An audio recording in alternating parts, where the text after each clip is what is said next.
सात संगत जी, प्यार से कहना धन निरंकार जी। ये जो भाव है मन में हर किसी के, चाहे वो एक थोड़ा अहंकार रूप का भाव होगा तो भी वो बदला जा सकता है, और अहंकार से धीरे धीरे वो नम्रता की यात्रा की जा सकती है। तो बात वही कि भक्तों के संदेश में ये स्वयं को बदलने की जो बात होती है वो क्यों होती है, भक्तों का जीवन संसार के अन्य व्यक्तियों से अलग क्यों होता है, कैसे होता है। तो बात वही कि भक्तों के जीवन में भी वही है, दृष्टि के लिए आँख है, खाने के लिए हाथ हैं, एक सूंघने के लिए नाक है। एक दिन में उतार चढ़ाव उसी प्रकार आएंगे,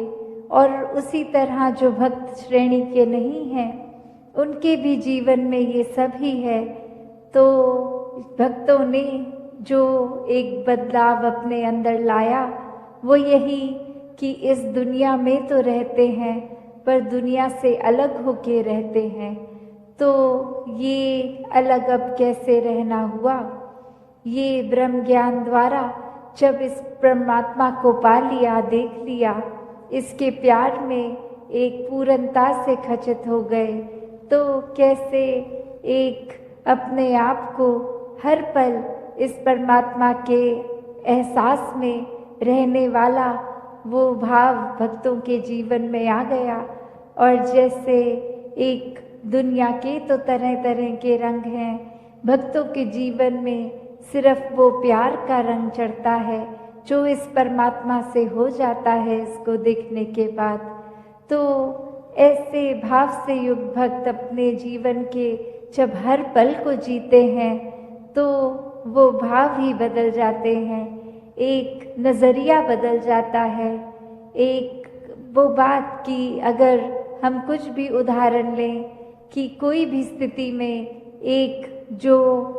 रुख करा जा सकता है वो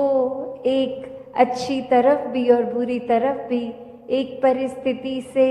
हम क्या निकालते हैं वो भी एक अच्छाई निकाली जा सकती है, एक बुराई निकाली जा सकती है। तो भक्तों ने हमेशा वो अच्छाई की ओर ही रुख करना सिखाया है कि परिस्थिति अगर इस परमात्मा ने दी है तो अच्छी ही होगी। एक अगर उस परिस्थिति को अच्छा नहीं समझ रहे हम तो वो हमारी कमी है, इस परमात्मा ने तो पूर्ण किया है इस परिस्थिति को भी। जब इस परमात्मा ने हमको जो कुछ दिया वो परमात्मा का जो दान है, तो ये परमात्मा जहाँ पूरा है तो परमात्मा की दी हुई हर परिस्थिति भी पूर्ण है। फर्क सिर्फ हमारे नज़रिए का होता है कि उसको हम किस तरह देख रहे हैं, उस परिस्थिति में से हम निचोड़ क्या निकाल रहे हैं, उससे सिखलाई क्या निकाल रहे हैं। क्या हम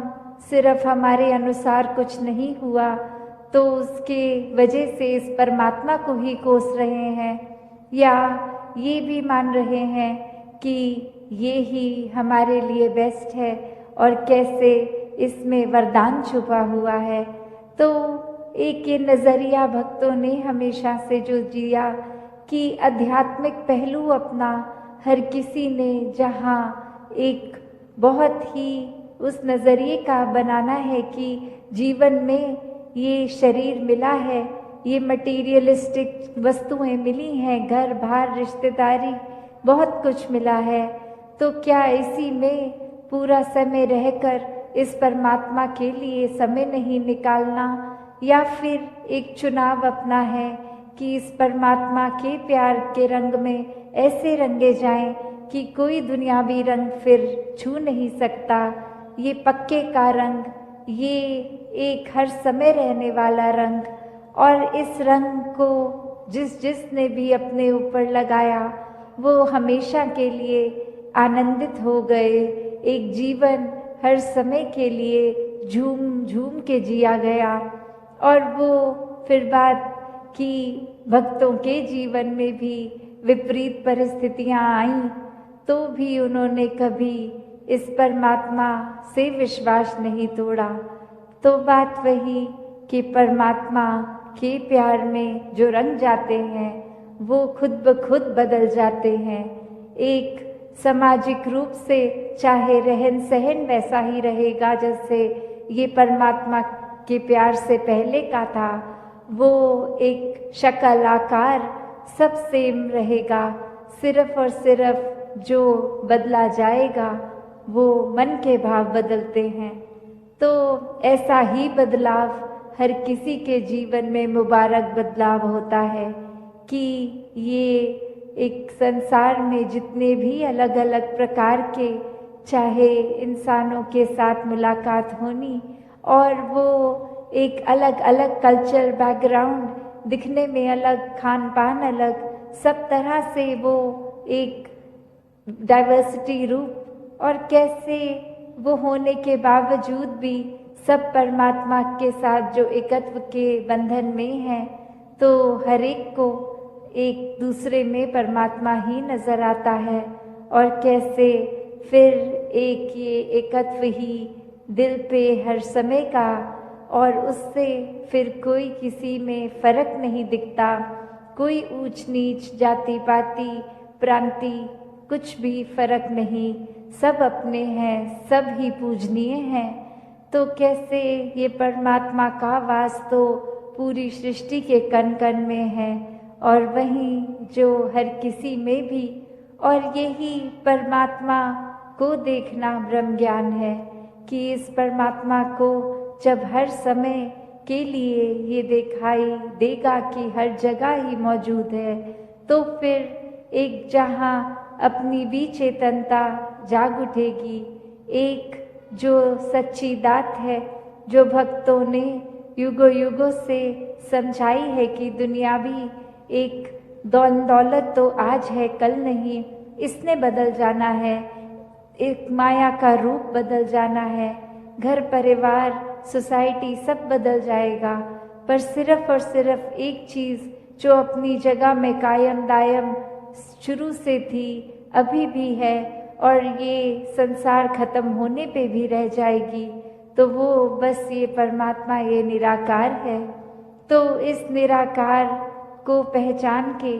जीवन में जहाँ फिर वो समझ भी आ जाती है कि जो कुछ इस निराकार ने दिया है उसका सदुपयोग ही करना है, किसी के नुकसान का कारण अपने आप को या किसी वस्तु को नहीं बनाना। मन में भाव हर किसी के लिए एक शुद्ध विचार रखते हुए, हर किसी के लिए फिर वो मन से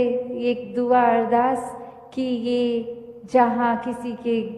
दिन घर में जीवन में एक स्वास्थ्य रूप किसी भी तरह का एक नुकसान हो रहा है, तो वो भी एक भक्तों का दिल तो इस तरह पिघलता है, किसी को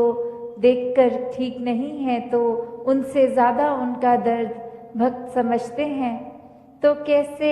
ऐसे वाले जीवन को मुबारकबाद जीवन कहा जाता है।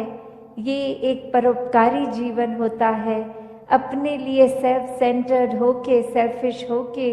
ये अपने ऊपर केंद्रित नहीं, पूरे संसार की भलाई के लिए भक्त अपना जीवन लगा देते हैं, पूरी ह्यूमैनिटी, पूरी मानवता के लिए ये संसार में आकर। तो कैसे जहाँ एक मन में भी भाव होते हैं कि ये एक समान अगर नहीं भी कोई दिख रहा, पर सब ही एक है, तो भाव वही कि भक्तों ने युगों से ये जो संदेश दिया है कि कैसे इस परमात्मा को जानकर फिर अपने जीवन में बदलाव आ सकता है कि इंसान बनो। तो किस तरह ये जो हमारी धरती है इतनी सुंदर है, पर्वत भी है, इसमें रेत भी है, पानी समुंदर के तरह, किसी नदी की तरह, या कितना सारा अलग तरीके से पानी भी जहाँ है, तो इतनी भिन्न भिन्न तरह से ये जो धरती में दिखने के लिए तो काफ़ी अलग चीज़ें हैं जिसकी हम सुंदरताएं निहार सकते हैं। तो इसको खूबसूरत ये जो बना रहा है, अगर हम हर एक के गुण भी देखें कि ये जो कुदरत है उसमें अगर जहाँ पहाड़ की जिक्र आ रहा है तो पहाड़ वो कितना ऊंचा, कितना मजबूत, कितना उसमें एक हाइट भी होती है। तो कैसे अगर पानी की ओर देखें तो कैसे नदी नीचे की तरफ आती है और अपने इस सागर रूप में मिलती है। कैसे जो रेत होते हैं ये हवा के साथ मिट्टी की जब बात आती है तो धरती में कितनी खूबसूरती है, हर एक चीज़ की अपने आप में कितने सारे गुण हैं। फिर भी ये आपस में जब रहते हैं आपस में टकरार नहीं करते। और कैसे हम इंसान इसी धरती पे जब आकर रह रहे हैं तो ये सब चीज़ें हमें दिख रही हैं पर हम इसको खराब करने की ओर लगे हुए हैं। ऐसे ही अगर हम अपने मन की तरफ भी झांकें कि कैसे हम एक इसमें संसार में आए तो हैं, चाहे कोई कैसा है, किसी का हमसे फ़र्क है, चाहे कोई दिखने में हमसे अलग है, चाहे वो भोजन अलग तरह का खाते हैं, हम अलग तरह का खाते हैं, या कोई भी ऐसी बात जो हमको एक दूसरे से वो फ़र्क दिखाती है, तो हम अगर उस फ़र्क को फ़र्क की तरह ना देखें, हम उसको ये मानें कि जैसे ये संसार में यूनिटी इन डाइवर्सिटी की बात है, ये जो भिन्न भिन्न प्रकार के जो फूल हैं उनकी अपनी अलग महक है। तो कैसे हर एक चीज़ जो दूसरे से चाहे कितनी भी अलग दिखती है उसकी रिस्पेक्ट इस तरह करनी, उसका सम्मान इस तरह करना कि ये बिल्कुल हम जैसा है, हमें तुच्छ भाव से नीचे दृष्टि से नहीं देखना, हमको उसकी जो भी खूबसूरती है, जो भी गुण है उस व्यक्ति में भी वो गुण सिर्फ ग्रहण करने हैं। तो कैसे ये वही उदाहरण कि चाहे पहाड़ है, चाहे नदी है, चाहे रेत है, तो ये सब चीज़ें जब आपस में एक दूसरे से अपनी तुलना नहीं करती या दूसरे को ये नहीं दिखाती कि हमारा काम तुमसे ज़्यादा इम्पोर्टेंट है या हमारे अंदर ज़्यादा महत्वता है तुमसे, तो हम इंसान क्यों ये गलती कर जाते हैं जहाँ स्वयं को श्रेष्ठ मान लेते हैं। अगर उदाहरण के तौर पे हम अपने हाथ की ओर भी देखें तो हर उंगली दूसरी उंगली से अलग हाइट की है। अगर हम कोई कार्य कर रहे हैं तो जैसे अगर हमें कोई कुल्हाड़ी या कुछ पकड़ना है तो पूरी मुट्ठी का काम उससे आता है। अगर हमें भोजन करना है तो हमारी 3 उंगलियों का ही काम आता है। अगर हमें फ़ोन पे टच स्क्रीन पे मैसेज करना है तो वो सिर्फ अंगूठे से ही काम हो जाता है। तो हर चीज़, हर उंगली, हर कार्य एक अलग महत्वता है हर उंगली की। तो किसी ने अपने हाथ में ये हमें कहा नहीं कि देखो हमारा काम तुमसे ज़्यादा इम्पोर्टेंट है। तो कैसे हम फिर भी एक कलाई से निकलते हुए ये जो भिन्न भिन्न दिखने वाली उंगलियां हैं हमारे हाथ में, ये जब एकत्व की तरह इकट्ठे एक हाथ में रह सकती हैं, दूसरे को कोई नीचा नहीं दिखाती, फिर भी जो अपना काम है वो पूरी ईमानदारी से करते हैं, तो ऐसे हम ये मनुष्य का शरीर जो हमारा है तो फिर भी हमारे अंदर वो मनुष्य वाले, मानव वाले गुण क्यों नहीं बस पाते? क्यों हम फिर भी, क्योंकि दूसरा हमसे एक हमारे जैसा नहीं, उससे भेदभाव मन में नफरतें लाद आते हैं? क्यों हम एक सामने वाले व्यक्ति को ऐसे पूजनीय तरीके से नहीं देख पाते, उसकी मिनट मिनट में कोशिश करते हैं कि किसी तरह हम दुनिया के आगे उसकी बेइज्जती कर दें, किस तरह हम उसका इस तरह मजाक उड़ाएं कि अगला रोने को मजबूर हो जाए। तो ऐसे भाव हमारे मन में क्यों हैं? हम इस तरह उस व्यक्ति के अंदर, उसके दिल में ये परमात्मा जो बसा है उसमें हम चोट क्यों पहुंचाते हैं? तो हम अगर यही बात रखें कि किसी ने अपनी सबकी जो भी इम्पोर्टेंस है वो तो हर एक का कार्य, हर एक को यूनिक है, ये परमात्मा ने हर एक को बनाया है, हर एक की शक्ल अलग दूसरे से है। हालांकि ये जो फिंगरप्रिंट्स की भी बात आती है कि किसी का एक अंगूठे का निशान दूसरे से नहीं मिलता, परमात्मा ने तो हमें इतना खूबसूरत, इतना हमारे अंदर अलग अलग गुण बसाए हैं, तो फिर हम हर एक के उन गुणों को गुणों की तरह ही देखें, उससे नफ़रत करने के लिए, उससे कोई वैर विरोध की मन में भावना रखने के लिए उसको उस तरह देख के या नीचा नहीं देखें। कि कैसे धरती तो परमात्मा ने इतनी सुंदर बनाई है, इतना कुछ है जो हमको कार्य में उपयोग की तरह आता है, इस धरती से ही निकला हुआ, और फिर भी हम इंसान ये धरती को उजाड़ने चले हैं। और उजाड़ा भी हमने कैसे है कि हमारे ये मन से ही ये नफ़रत की बात जब आई, हमारे मन में अच्छे गुणों की बजाय जब हमने ये बुरी बातों पे ध्यान ज़्यादा डालना शुरू किया, तो ये बुरी चीज़ें हमारे मन में, दिमाग में, व्यवहार में इस तरह हावी हो गई कि वो चीज़ें हमारे कर्मों के अंदर अब इस तरह निकलने लगी कि आपस में हमने सिर्फ जहाँ मन में नफ़रत थी तो अब वो कर्म से, अपने हाथों से लड़ाई झगड़ा भी करना शुरू कर दिया। और कैसे ये चाहे परमात्मा ने धरती तो इतनी सुंदर बनाई, हमने कैसे इसका दुरुपयोग कर दिया, जहाँ हमारे को पेड़ देखें, कुछ भी देखें जो इतने फलदायी हैं, या कैसा पानी नदियों का साफ अच्छा पीने के लिए इंसान का है, तो हमने जहाँ वो पेड़ भी काटने शुरू कर दिए, वो नदी में कचरा डाल के वो पानी पीने लायक भी नहीं छोड़ा। ऐसा कुछ भी अगर इस धरती का हम ये जो नेचर की तरफ से एक सौगात की तरह, एक गिफ्ट की तरह चीज़ मिली, तो कैसे हमने उसी को एक गलत रास्ते पे ले गए और हम कैसे उसको अपने सिर्फ हित देखकर और दूसरे की भलाई ना देख के सब उसमें उजाड़ने लग गए।